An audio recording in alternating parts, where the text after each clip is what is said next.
Good evening. Welcome to Good Guy Sports. I'm Jackson Gerke alongside with co-host Blake Weinberger, who will be joining us shortly, if he's able. We got Blake Gerke and then Mike Roby as our co-host. We will get to the other topics in a second, but I want to start by that we have some breaking news that just happened from an article from ESPN that Dan Snyder is no longer the owner of the Washington Commanders. Bye, Mike, Dan. yeah, yeah. Oh yeah, officially not the owner. So he he Josh Harris will now be in charge of the team, and he is no longer the owner after having discussions in the meetings with the owners meeting in Minneapolis that they have voted for him to not keep him as a manager. He officially sells the team, and now the Commanders are sold to a new ownership group. Mike, your thoughts? You're on the ground. What do you think about this move and how this turned out? Oh, I think it's great. It's something that the city needs. They are having a pep rally at FedEx Field tomorrow to celebrate the departure of Danny Boy. So it should be a good season. Yeah, it's exciting for the Washington NFL fans. They've certainly been unhappy with their ownership for a while. It seems like he was definitely one of the more unpopular owners in American sports. So I'm sure I'm happy for. We've obviously got a lot of family that are Washington fans, so we're very happy for the Commander fans today.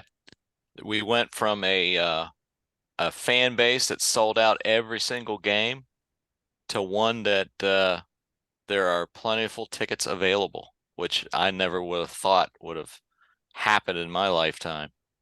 So it's pretty exciting news. We may not have won the Super Bowl, but we certainly get a new owner, and that's what Gotta take what you can get. you take That what you was can get. part of the new. I don't know if I read this or not. Part of the new ownership involved some stadium redevelopment at FedEx. Is that correct or? Well, I'm sure they're going to be doing something in the interim. They're still working on getting Congress to approve turning over the RFK site to the District of Columbia. But now that Snyder is no longer the owner of the Commanders, I think there'll be some incentive to get that passed so that they can hopefully tear down the old RFK Stadium and build a new stadium for the Commanders in DC. Yeah, so actually have it in the District of Columbia. Yeah, right where there's a metro already there. And that's Audi Field is in the District of Columbia as well. Audi Field is 2 blocks away from my favorite place in the world, Nationals Park. Oh, in Nationals Park. So they're sort of trying to kind of centralize everything now. Yeah. Well, RFK is east of the Capitol, and Nationals Park and Audi Field are south of the Capitol on the banks of the mighty Anacostia. So slightly different areas of town, but keeping it in town. I think all of DC sports need to play in DC. Yeah, that would make sense. Yeah. So yeah, I'm sure whenever you get a new owner, they like to reveal, grand plans of revitalizing and I think Washington is in need of a new stadium, so I wouldn't be surprised if this new owner Harris tries to get a new stadium going quickly. As a side note, where the old Capitol Center used to be in Landover, Maryland, where the Capitals as well as the Bullets used to play, Magic Johnson was one of the people who funded the redevelopment of the old Capitol Center into a urban park,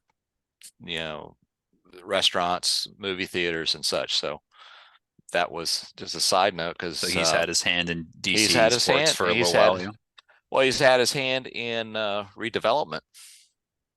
And that's what it's really going to take, you know, in any major stadium, is to help in the redevelopment of that.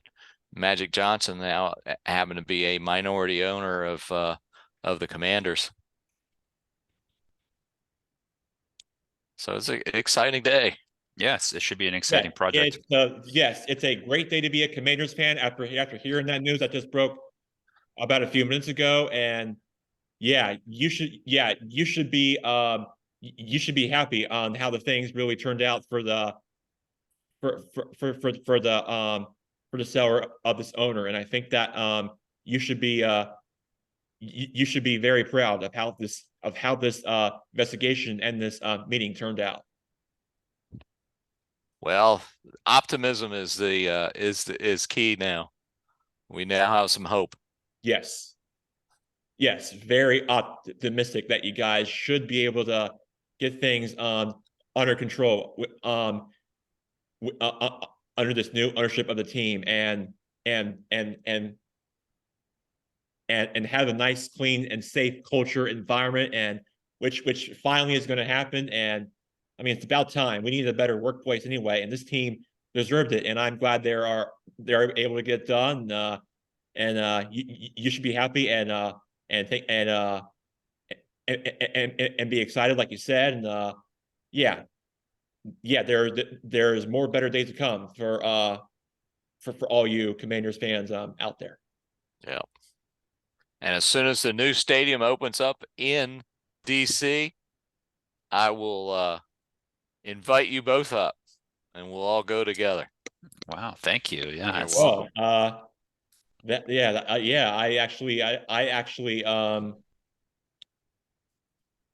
I actually would love it. I'm all in. Sign me up. All right. It's a date. book it. Mark it down. All right, before we get Blake Lumberger on, which I hope he does, but if he doesn't, whatever. I mean, he's on with us all the time. But we're gonna move on now and recap the stuff that we missed from last week in our absence. The first one I want to get to is the All-Star Game recap. Now this might surprise you. Well, not really, but the NL has finally snapped a 9-game losing streak to the American League.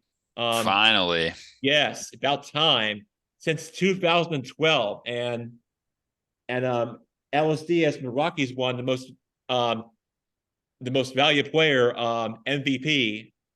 And then in the home run derby, we got Valmar Gurez Jr. from the Blue Jays, who won this year's event. And now he's a player that he speaks very little English, so we got to get used to what to where he came from and the country he's from, involving with Cuba or the Dominican Republic, wherever those players come from.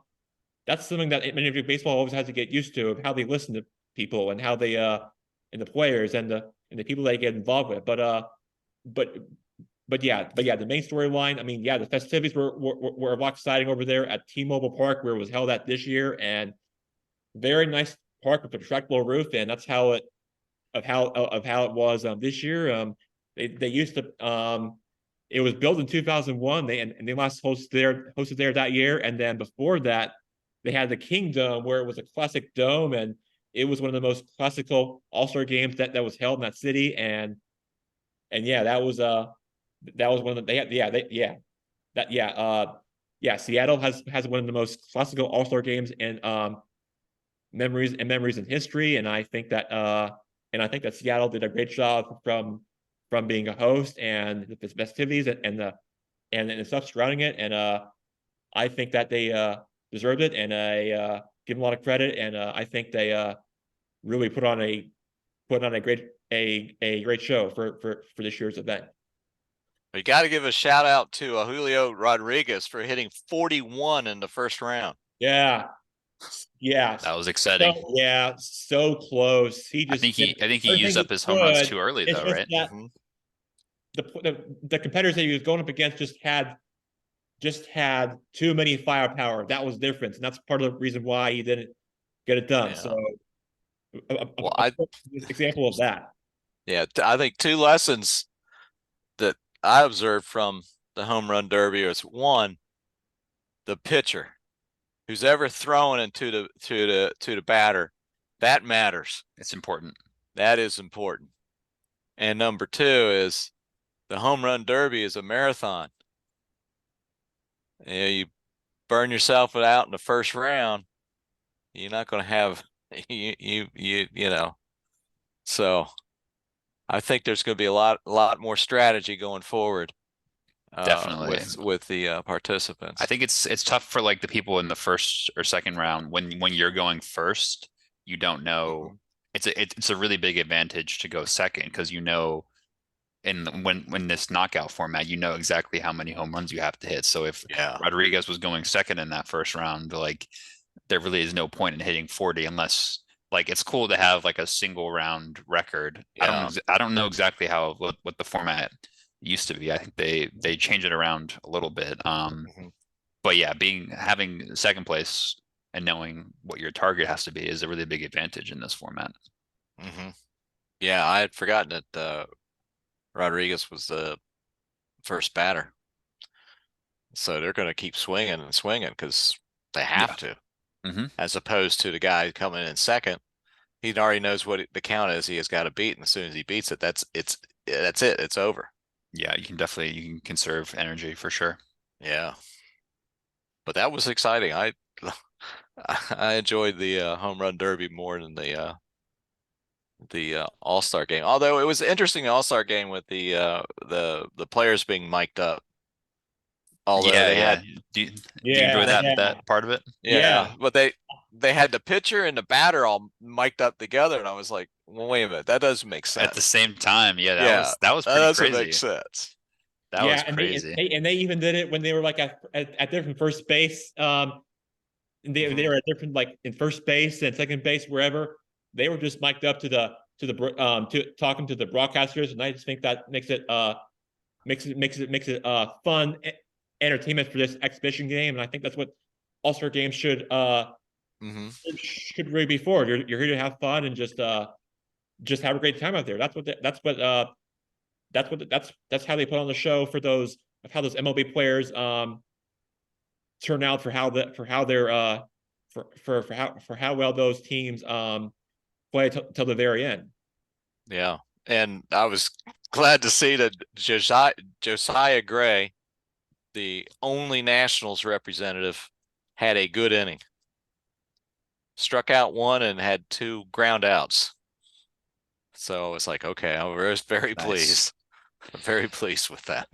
Yeah, it's funny with the mic'd up. Obviously, like it's an All-Star game, so it's not really funny, but you can tell like it makes a lot more sense for the outfielders and infielders to be mic'd up. Whenever they have the pitchers mic'd up, you can tell like they don't really like it that much. I think they had Eovaldi from maybe Boston or something mic'd up, so he had to like he had to like talk between pitches and stuff like that, and you can't really say much between pitches, so they were like asking him like what he was thinking about throwing and stuff like that. But I think it's a lot more enjoyable when you have like an outfielder like Mookie Betts mic'd up or something, because you can chat a lot more in the outfield versus like someone who's like pitching or batting. I enjoyed him and Freddie being mic'd up together. That was pretty funny. Yeah, that was pretty fun. Also, Jack, fun fact from the All-Star game is that at one point we had a entire Atlanta Braves infield with Riley, Arcia, Albies, and Olsen all on the field at the same time. The Braves actually had the most All-Star players in all in all of the National League team combined. So I think you're onto something there. Yeah. Well, Braves finally won a game today. It's I don't know if we're gonna talk about it later, but the pitching is making me really nervous after the last 2 games in this Arizona series, but luckily you pulled it out today. Yeah. Hey, before we get off of baseball, I got a question for you, Jack. Fire away. Do you think that Oshomi is going to have a chance to break Judge's home run record. He's sitting at 35 home runs with 65 games left to go. He's only got 28 to hit to break Judge's record. So you're saying that Judge is at It's the American League record. The American League record was set by Judge last year at 62. So he's on pace to break that right now. Ohtani only needs 28 to hit 63. He got 65 games left in the season. If he hits a home run in every 2 1/3 games, he will have the American League home run record. Yeah, but if he gets like this, let's say if he goes like past 28 to 29 or 30, that would even be a combined record for any pitcher in all of modern baseball history. So I think that history tells us that it could happen, but you just never know how things turn out. I think keep our eyes keep our minds open. I think it can happen no matter what it is. Even more incentive for the Yankees to trade for him. Yeah, I was gonna say, I don't know. It'd be kind of funny if he gets traded to a National League team and then he can't break the American League home run record. That'd be pretty fun. Yeah. But he gets traded to the Yankees, and then he sets the home run record as a Yankee. Do you think you think it's more likely than not that he gets traded this season? Oh, it's hard to say. I think if the Angels are going to trade him, they have to be highly compensated. There's no way that he's signing with them though. So why would you not trade him? Yeah, I don't see how. I don't see any world where he stays there, right? Yeah. So, but it's kind of like what you would do with obviously like when you guys traded Soto. Yes, you didn't imagine you were like, oh, there's no way you can trade Soto, but like, sure. I guess maybe the Angels can talk themselves into like we can convince him to sign here because we still have Trout and stuff. But if the evidence of the last couple of years of how the Angels are being run, if I was Ohtani, I would split and not look back. So yeah, that's going to be very interesting. Odds are he'll be a Yankee or Dodger next year anyway. So yeah, well, the Angels front office I read a couple of days ago has already said that they will not trade to the Dodgers. Interesting. Yeah, I'm trying to think if they've. I've heard about that, and that is not what you want to see. If you're a trade partner for Shohei Ohtani, because going to another Southern California team just up the road from you is just not right. It just makes no sense. Yeah. So my prediction would be that he gets traded this year to the Yankees and plays out tries to get them through the wild card basically as like a rental type thing. And then he'll sign a huge contract with the Dodgers next year, I think, because he wants to live on the West Coast. On the West Coast. Yeah, that's my prediction. Well, that's let me throw it out another scenario for you, which I think is unlikely, but it could but you never know. I mean, those things could happen, but I mean the trade deadline just always has the unpredictable, so you just never know how things turn out. I mean you just gotta be prepared for him. I mean, it's the unknown. I mean, that's what they're sometimes they weird things happen. They just gotta get used to. That's what trades are for. Nobody knows what happens, and that's how things turn out. And I think for Ohtani, I think if I'm him, it's probably not going to happen, but maybe I could see him go to the Braves because the Braves could always use some. Ooh. I know, yeah, the Braves could always use some. Hey, we do need pitching, and technically he pitches, so yeah, right. Well, the Braves can always never have enough players to trade with because if I run that team, I could really use some players in my lineup that can go deep and get more healthy, and who knows? I'm not going to say no. Maybe they can make a run for a championship, depending on how far they go. And then my other team, uh, uh, um, I like the Orioles because they're red hot and they are top of the division and they're in all baseball. And I think they're think they're on a think they're think they are on a roll as of as of as of July 20th. So and then the Texas Rangers is also a team I would consider because they are first place in that in the AL West and I mean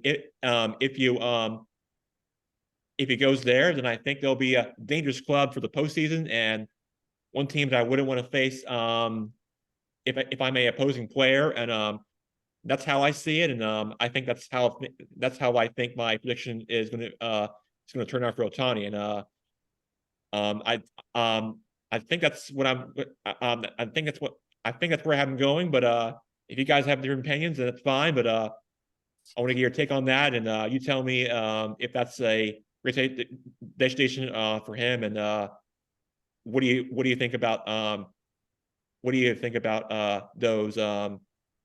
those teams that I mentioned? Well, I think the Orioles would be very interesting, but I don't think they would sign him as a free agent because their market is too small.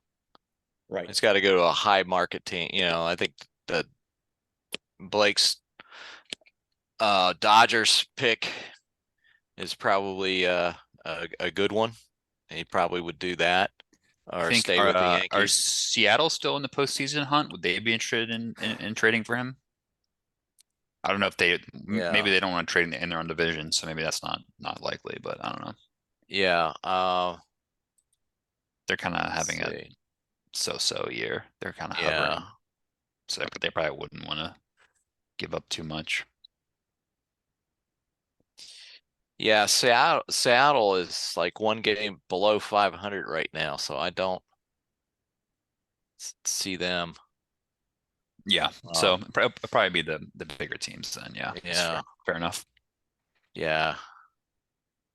Uh, the only two other AL teams might be Houston and Minnesota or Tampa Yeah, Bay. possibly. But yeah, it'd be interesting if it came to the Braves. Yeah, that would be something. Yeah, Yeah.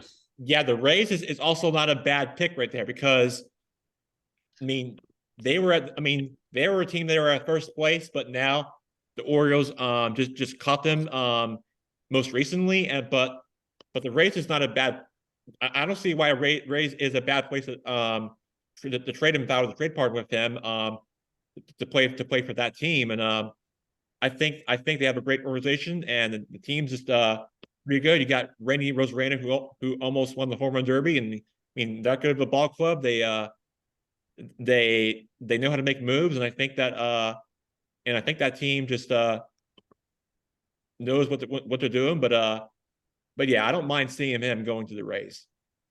Yeah. It's just too bad the Rays can't get a fan base to support them or a stadium. Yeah, But that's a different yeah, that's a different topic. you feel bad for them, regardless. But anyways, Yeah. All right. all right, we're gonna move on now, and I'm not sure if Blake Lumber's gonna be joining us, but if he doesn't, oh well. I think he'll see us soon, but I'm sure he'll be listening in just in case he doesn't come on the show. But I think what I'm going to do now is talk about some college football, even though he's not joining us right now. So right now we are going to talk about the preview of college football. The SEC Media Days are happening right now, and as I speak, and that you start off with Tennessee, South Carolina, Kentucky, LSU, Florida, and Georgia, Mississippi State, Ole Miss, Missouri, Arkansas, Vanderbilt, which my brother graduated from a while back, and they're national this year. And I mean, it's a homecoming for them. And I mean, every single team in the SEC is what they would call the talking season. as Joe Tessitore says, and It's chatting season. yeah, that's right, chatting season. And so, what I find interesting is that when I listen to Nick Saban's press conference, I've seen him. I've heard something about a story about his mom baking cakes when back in her kitchen, just something that he grew up with. He definitely grew up with different sweets and Twinkies, and he also mentioned about a trip from the team took a trip to Italy, and and and they were showing around the different places, driving us around the country, like the Ferrari and places like that across Europe, and when they were taking a tour overseas, they thought that they knew nothing about college football until they until they actually knew and actually might have heard of Roll Tide, which they have, and that's what stood out to me for SEC Media Days. And I mean, the coaches have a little jokes and they crack about themselves. That's what they're really about. And you're just coming back from summer vacation, getting ready for the season. And, that's what they're there for. That's what they're for. And I think that they're just getting themselves ready for what would be a great college football season just right around the corner. And yeah, I mean, there's lots to be excited about for the upcoming season, especially for Nick Saban. But I mean, as far as the team goes, they just had a down year. But I don't expect them to that continue this season. They'll find a way to get it done. I think they'll bounce back and find a way to and find a way to win and hopefully get back to the college football playoff than what they did last year when they missed when they missed out. But and there's that, and then we got something called the NIL, and then got the transfer portal, which reminds me of a free agency in college sports. That's what I think about when I think of college athletics. And then and then the other thing that's interesting that everybody's talking about is Texas and Oklahoma moving to the SEC 1 year from now in 2024 when they begin play on July 1st. And that's something that So that's next year that starts? Yeah, next year in next season. So that's right. So which means we will have USC, UCLA joining the Big Ten right around that same time, and then a lot of different changes involving in the small conferences, involving with the teams, and that's where we are. And what are your thoughts on the latest news surrounding college sports and involving Nick Saban and for the upcoming college season less than a month away? What do you tell us what you think about the latest surroundings involving with college athletics currently in today's age right now? What do you have any reaction to that? I've been watching the media days a little bit. They've been covered on ESPN pretty heavily this week, and it does seem like there's a lot of chat about Nick Saban. Possibly people are starting to question him because they didn't make the playoffs last year, which is a little ridiculous in my opinion, given how well he's gotten Alabama to perform historically, over the past decade. But it does seem like Georgia is starting to creep on his territory a little bit, and people are now considering UGA to be the new dominant force. So people are starting to wonder if Nick Saban has lost his fastball, quote unquote. So it will be interesting to see. I think he's definitely going to come into the season with a big chip on his shoulder, given all the doubters that are picking Georgia to easily win their that conference.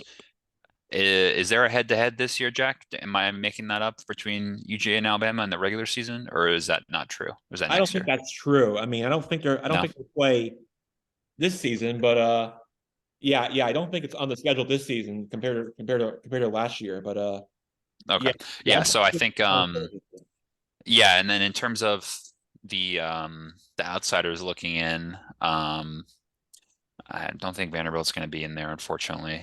They brought back their coach again, who improved a little bit. All I know is that he's bald. That's about all I know about him. And then I think Ole Miss usually have pretty good recruiting classes. I know they got a decent quarterback in. Mhm. They'll be looking to maybe make a little bit of noise. Texas A&M have been recruiting well recently that we've seen publicly. We've seen Jimbo Fisher and Saban clash. They kind of had a bad year last year though, so yeah, I mean it's obviously Georgia and Alabama are in a class of their own in terms of if we're talking just straight up SEC, but yeah, who knows? There could be a few movers and shakers. You never know. Can South Carolina play spoiler? Well, if only we You had have like number. Spencer Rattler had a good end of the 2022 season. So he's And the number one there. Returning he's for his senior season. going to return next year. That's right. And you think about Spencer Rattler, they have a great connection with Shane Beamer, and they go back to their playing days at Oklahoma, and they have a great relationship together ever since he was a freshman, and I think that's how this relationship really turned out. And ever since they met in the first since they won, I think they'll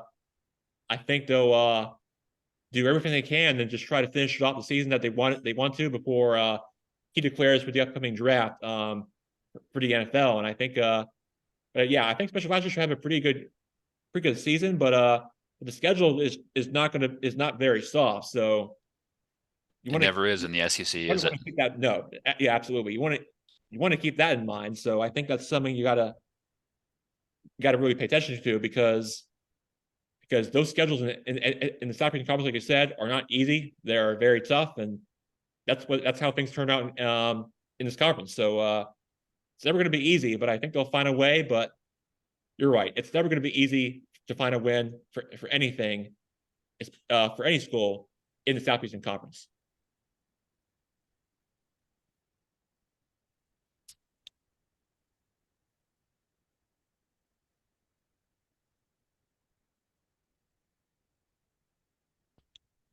What's next on the rundown, Jack? All right, let's move on now. So we'll get to the best stuff for last in a second. But before I do that, we are going to move on now to another sport that just wrapped up minutes ago, and I'm going to get to my accent going for this one. The British Open at Royal Liverpool Golf Club. That's a lovely accent, mate. Yeah, I'll play accent over there in England, where it's the home of the Liverpool Soccer Club. Liverpool Football Club. They're playing golf there this weekend, are they? Football Club, and not far from there is Everton. So yeah. England's home of Liverpool, but they're also home of the Beatles, which reminds me, I went to Mike's house, walk upstairs this one time when I visited in your house, and I saw a picture of the Beatles in one of the rooms upstairs with whoever that was. Nice. I got and I just got and I was just thinking to myself, are any of you a fan of the Beatles? And I think, they might be, but oh yeah, realizing that, but that picture I saw up there, like, do we know who that belongs to, or? That belongs to me and Lori. Really? Oh yeah. Were you a fan of the Beatles growing up? Oh yeah. Ever since I saw him on Ed Sullivan. Since I saw him on Ed Sullivan, so I've been a fan ever since. Well, I think What's your favorite Beatles song, Uncle Mike? That's hard to pick. It varies from day to day, but I'll throw one out there off of the White Album called Dear Prudence. That's a good one. Yeah, I think I know that one. Yeah. That was written by John, and it was Mia Farrow's sister in one of their excursions to India. Her sister was shy and didn't really come out of her room, and that's why the phrase, won't you come out to play? And Okay, so that's where they got the song. I've always loved that song. nice. So I really like something, the one that something. George George Harrison. Harrison. Yeah, that is the only George Harrison tune of the Beatles that went to #1. Oh wow. I always gravitated towards the ones that he wrote. Because I think he also Yeah, wrote Here Comes the Sun as well, right? he did. He did. And some of his earlier works, off Rubber Soul and Help, Yeah, yeah. uh, Underrated. very, very underrated. And of course, when you have two big egos like Paul and John to contend with, it's kind of hard. But I always Right, liked right. what what he contributed to. Yeah, Uh, I agree. and then his song, While My Guitar Gently Weeps. Oh yeah, classic. Do you know who played lead guitar on the album? But I believe that was Clapton, no? It was Eric Clapton. Yeah, That's a great collab. yeah. He he and Patty Boyd married George, and then divorced George, then married Eric Clapton, and then got divorced. Hey, it was the 60s, you know what I mean? Yeah, well, the song Layla was allegedly written about Patty Boyd and Eric Clapton wrote, and then something was written about Patty Boyd that George wrote about. Hmm. So there you go. That's the Anyway, trivia. That's the Jack, trivia for back today. to your Back to sports. back to the British Open.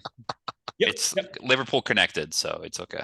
Well, at, well, at least it was part of the history there, which is something that Right. something that I had to bring up. So it's all. There's nothing to worry about. That's just vintage history there involving with the culture there and how things were like there and modern history and life. And I mean, that's something you would expect over there in Europe and Great Britain and all the countries surrounding it. And that's what they're used to there, and they're into it. And that's what really and that's what's really about over there. In nothing but beautiful England. And yeah, so as far as this year's British Open, it is taken right now. I have Rory McIlroy as my favorite to win this major, but right now currently leading is this amateur named Christian Lamper from Georgia Tech, who's on top of the leaderboard with with the freeway co-leader at the podium right now, followed by Tommy Fleetwood and Ella Gurmera. I've never heard of him against who for who he's with Argentina, and Brian Harmon and then Antonio Rosner, who's a young player. I've never heard of him. He plays for France, and I just yeah, that's who's on top of the leaderboard right now. In round one, it's only round one. Round two is going to be round two is going to be tomorrow at 1:30 a.m. East Coast time, while we're asleep in our beds when this tournament resumes, because it's the morning time we're in East Coast time. But if I were in the West Coast where Caroline is, it would be 10:30 in there. And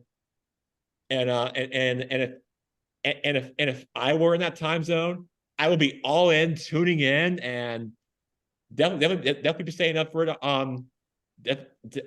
for it on the couch, and I think that that's what I'll be doing. But since I'm in the East Coast, I'm probably gonna be fast asleep in bed while it's going on, unfortunately. Unless Winnie is barking. Well, true. And then you can get up and watch the game. So McElroy's 5 shots down. He's ended at even today. Yep. Wow, so this is an amateur leading after the first round, who's a 6'8" South African, Yeah. 22-year-old. I mean, we'll see how he does tomorrow, I guess, but that's pretty impressive. Yeah, Rory McIlroy is tied at 32nd with even par right now. That's in case what you're wondering, and I have him as my favorite, but right now he's not off to a great start. But still lots of about to be played, but who knows? Maybe he'll be tied for 5th or 2nd if he can make it there. But it's going to take a lot of work to do it. But I think he'll finish at 6th or 7th as as of a best result that he could get. Well, you have a University of Georgia graduate who is at -4. Brian Harmon. Oh, Harmon, interesting. I didn't know that. Yeah, he was born in Savannah. Interesting. Well, we got a Georgia Tech guy, not a Georgia guy, huh? Yeah. I didn't know this was happening, but I guess it is.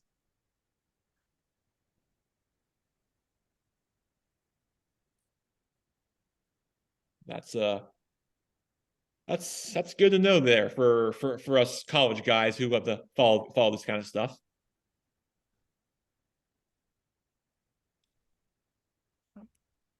What's next on the rundown, Jack? All right, we're gonna move on now since we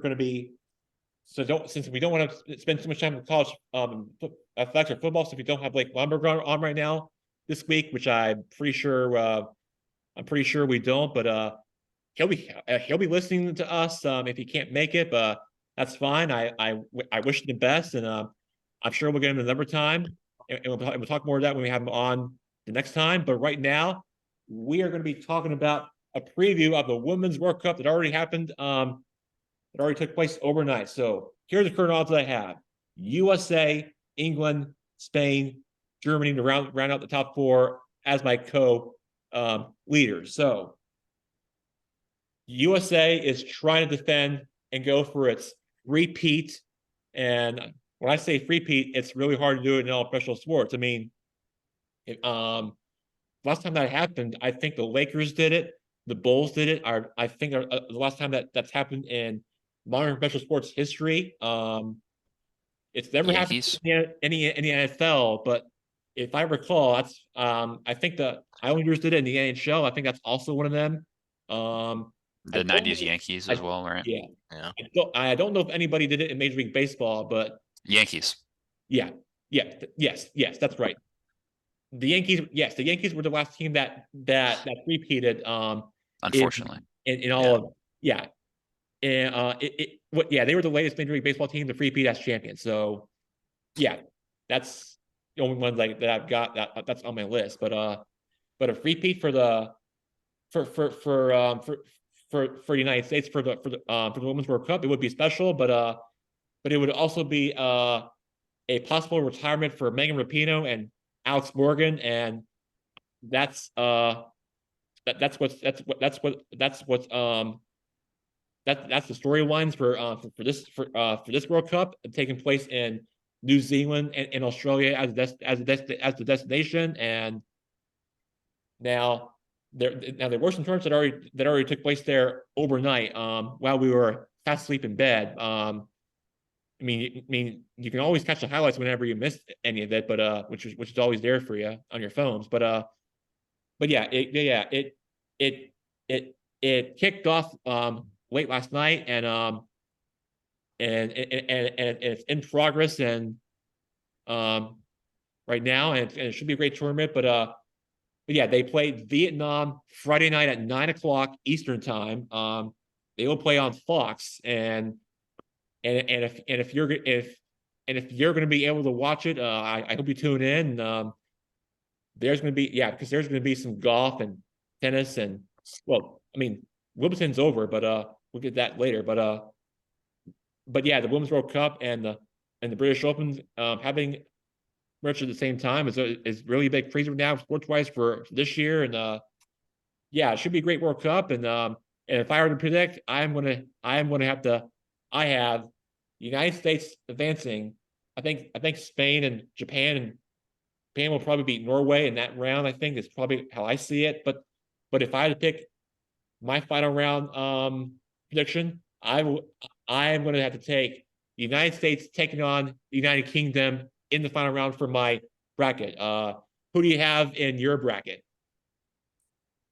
Who do you I've like? got I've got the same as you. Although I'm gonna take the US over, yeah, I'm gonna do the same actually. US over England in the final, I think, if that's possible, yeah. It doesn't really matter either way. I mean, we're all picking the US, just probably different opponents. Of course. We gotta back the stars and stripes, don't we? Oh, we do. We do.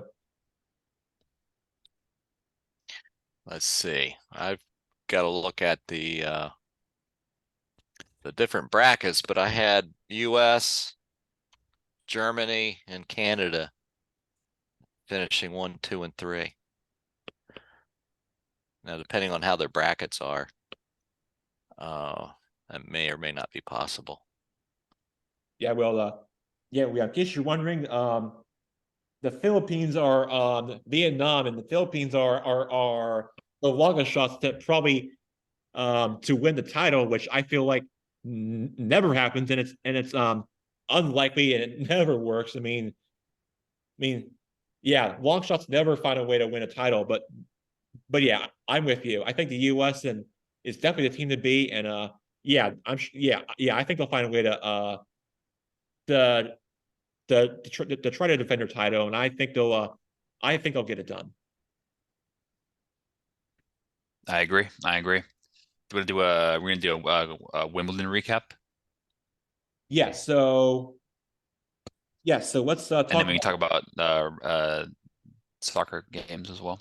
Yeah, we can finish off with that one but before we close out. But right now, we'll discuss Wimbledon, and yeah, that was a great long match we watched. What a final it was, huh? Oh wow, oh man, that was a great final. I mean, Novak Djokovic going to 5 sets and until the very end getting upset by a player from Spain. Yeah, 20-year-old. that was history making right there, Blake, and Very impressive. that's how this and that's how that men's tournament ended. And yeah, Wimbledon has a lot to be proud of, and I think they and they really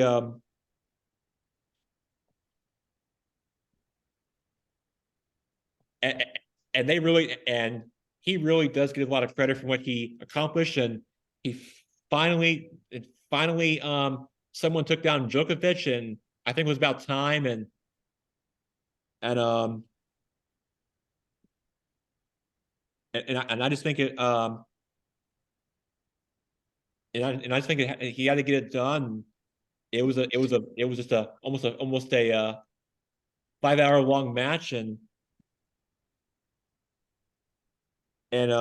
Carlos Alcaraz is who I'm talking about, the number one seed. Yeah, Djokovic had Yeah, to against the he number one played great, seed, yeah.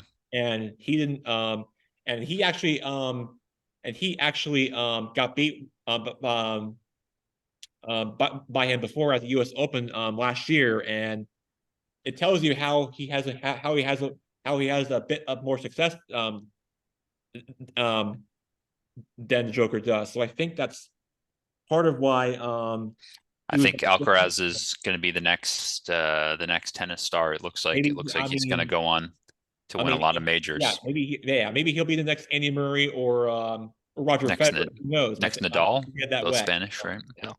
Yeah. Yeah, and then yeah, and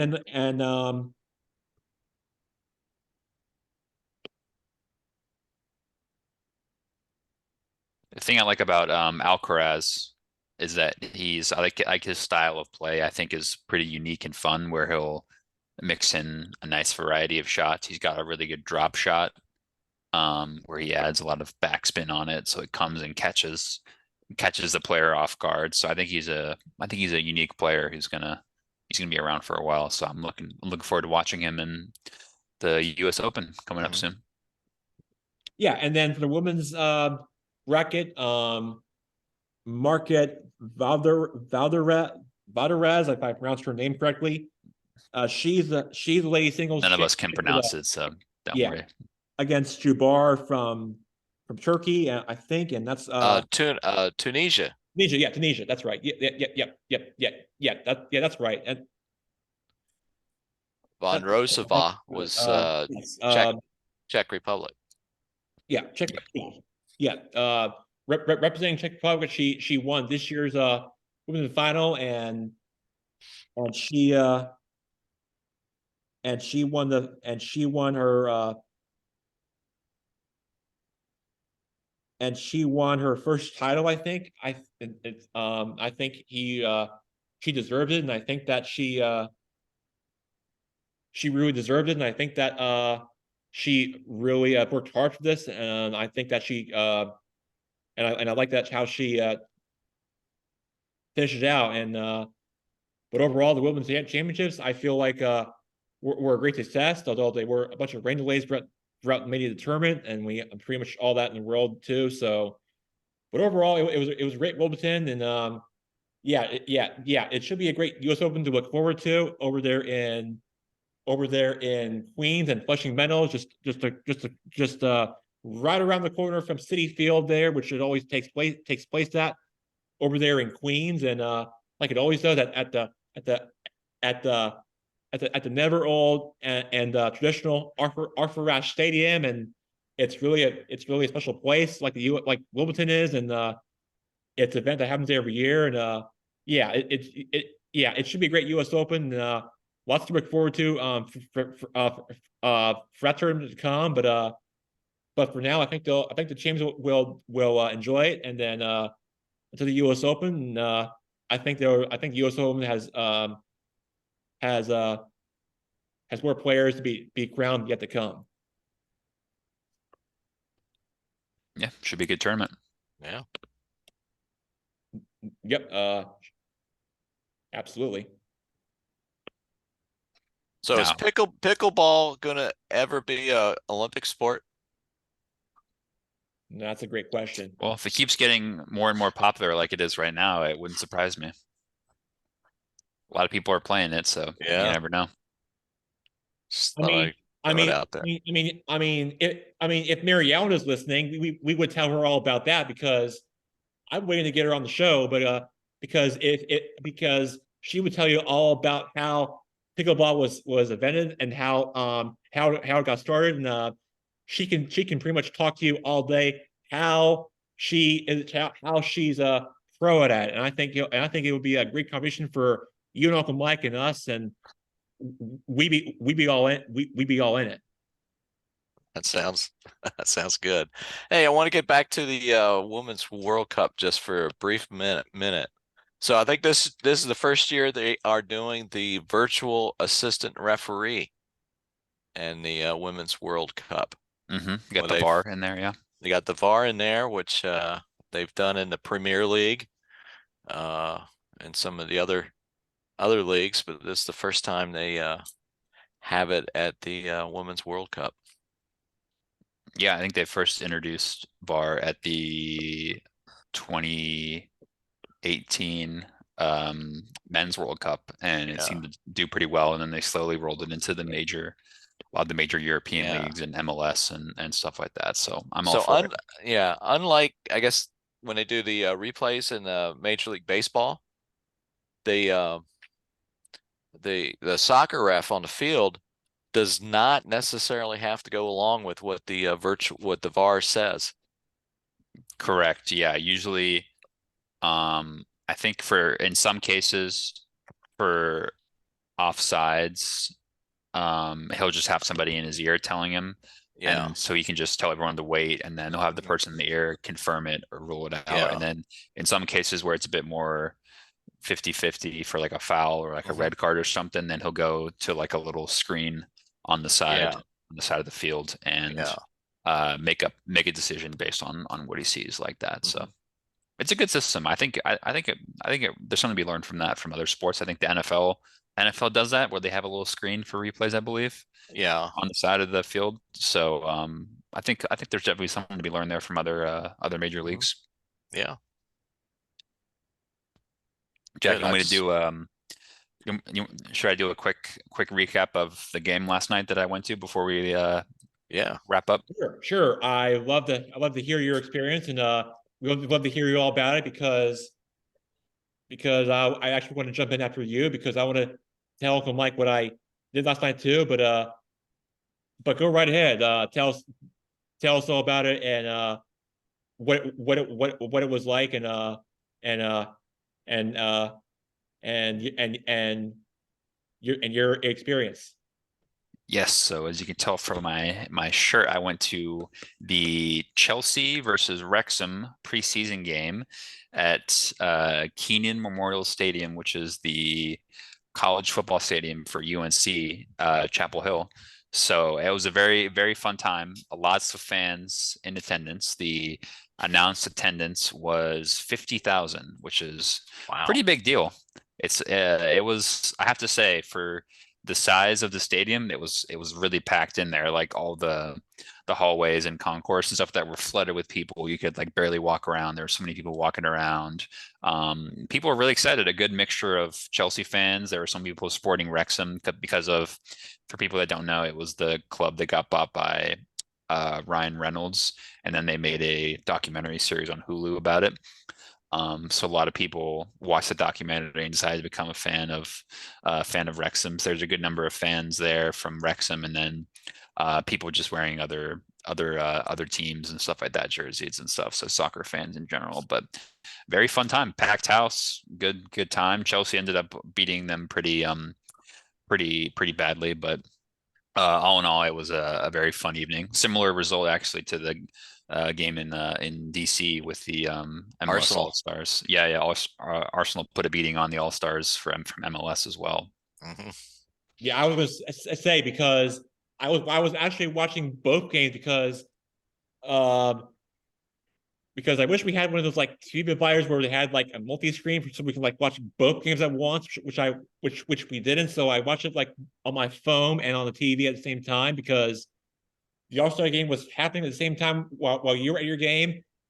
Except the only thing missing is that Uncle Mike was not there because I'm gonna have to guess he was probably just hanging out at home with Aunt Lori with the dog. That's probably what he had to do instead. But I was watching the Nationals lose against the Cubbies. Yeah, well, right, because you're right, because the Nationals didn't play at home, and because if they did, it would just be a traffic nightmare down in South Capitol Street, which I have a feeling it won't really handle well. So I think the Nationals made the right move there on that decision. So but yeah, it was a great All-Star Week festivities for what they did there at Audi Field. I thought they did a great job, and I got to tell you, you really should have. I think you really missed out on seeing like any like festivities or any events they had going on around the area. And I don't think you and Aunt Lori really care about the stuff. I don't think, but I mean,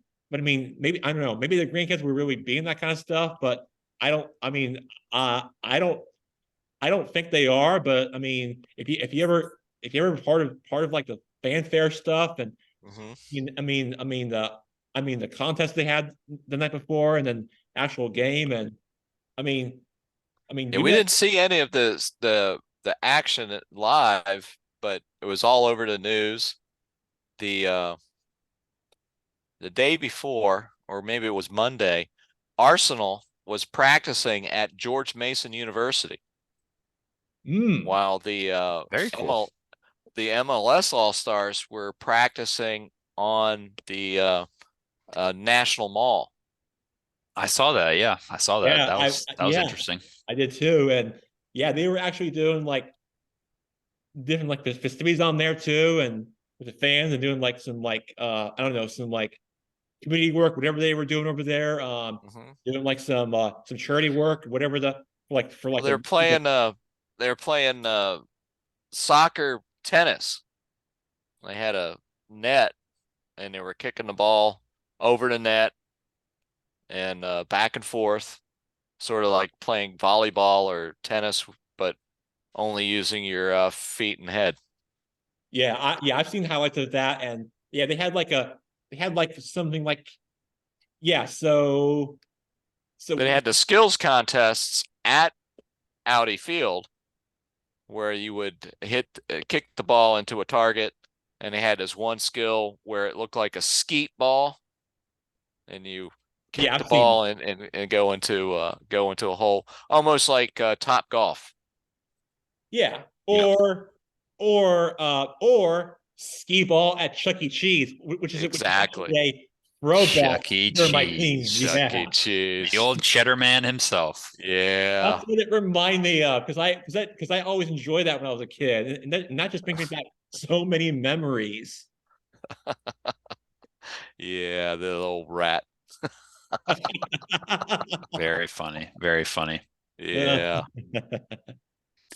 All right, Where Jack, you wanna... it takes it twice as long to get out, because when the kids get all those tickets, they're trying to figure out what prizes they want. which can be very Anyway. confusing because they all want to beg for whatever they want. Yeah. They're little All kids, right. they're funny little kids. They don't all care. that for a box Fine. of, all that for a 4-pack of pencils, right? You know? Uh-huh. Yeah. That's All probably, right, Jack, wrap us up. yeah, that's probably one of the best souvenirs anyway. All right.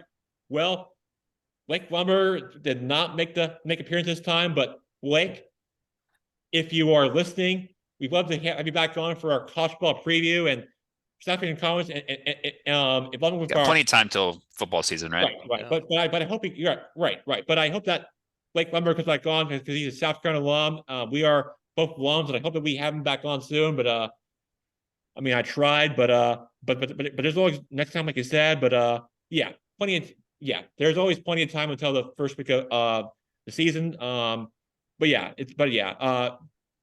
Anyways, great to have you guys on. Sorry, I can't get BL Lumberger on. We always have him on, but I guess he's busy doing other stuff that he has planned for. But well, there's always next week. But anyway, great to have you guys on. We'll talk to you guys soon. You have a great rest of your night and weekend, and we will talk to you guys right back here next week. Great. Thanks, Jackson. Thanks Great for show. having me, Blake, Jack. good to see you. All right. Thanks, Bye, Mike. gentlemen. Bye-bye.